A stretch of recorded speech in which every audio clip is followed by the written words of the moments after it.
Momen Anies dan Gibran pamerkan One Piece di Pilpres 2024, dulu gimik politik kini dilarang.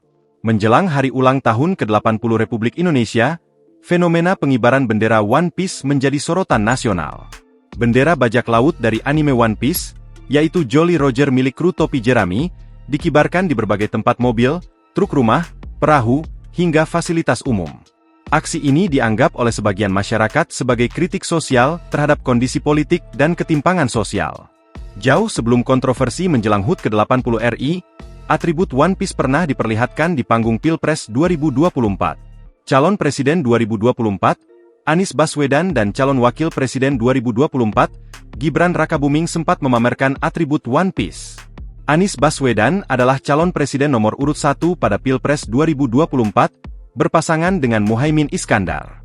Sementara itu, Gibran Rakabuming Raka adalah calon wakil presiden nomor urut 2 pada Pilpres 2024, berpasangan dengan Prabowo Subianto.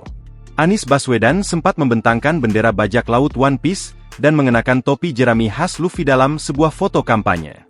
Wapres RI, Gibran Rakabuming Raka, pernah memamerkan lambang bajak laut One Piece di kemeja birunya saat kontestasi Pilpres 2024. Saat itu, Gibran Rakabuming mengenakan pin berlambang bajak laut Jolly Roger itu saat debat Cawapres di Jakarta Convention Center, GCC, Senayan, Jakarta Pusat pada Minggu 24 Januari 2024.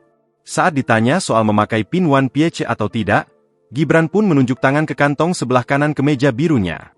Setelah itu, keduanya langsung memasuki area debat. Terlihat keunikan putra sulung Presiden Joko Widodo alias Jokowi ini, memakai pin bergambar kartun One Piece. Dulu atribut One Piece menjadi gimik kampanye atau teknik yang digunakan dalam dunia politik untuk menarik perhatian publik secara unik, mengejutkan, atau menghibur, biasanya dengan tujuan membangun citra, menciptakan buzz, atau meningkatkan keterlibatan pemilih. Namun, kini simbol perlawanan itu dilarang. Aparat dan pemerintah daerah menganggap simbol tersebut tidak relevan dengan perayaan kemerdekaan. Sehingga sejumlah mural One Piece di jalanan telah dihapus atas permintaan aparat serta pemerintah desa. Download Tribun X sekarang, menghadirkan lokal menjadi Indonesia.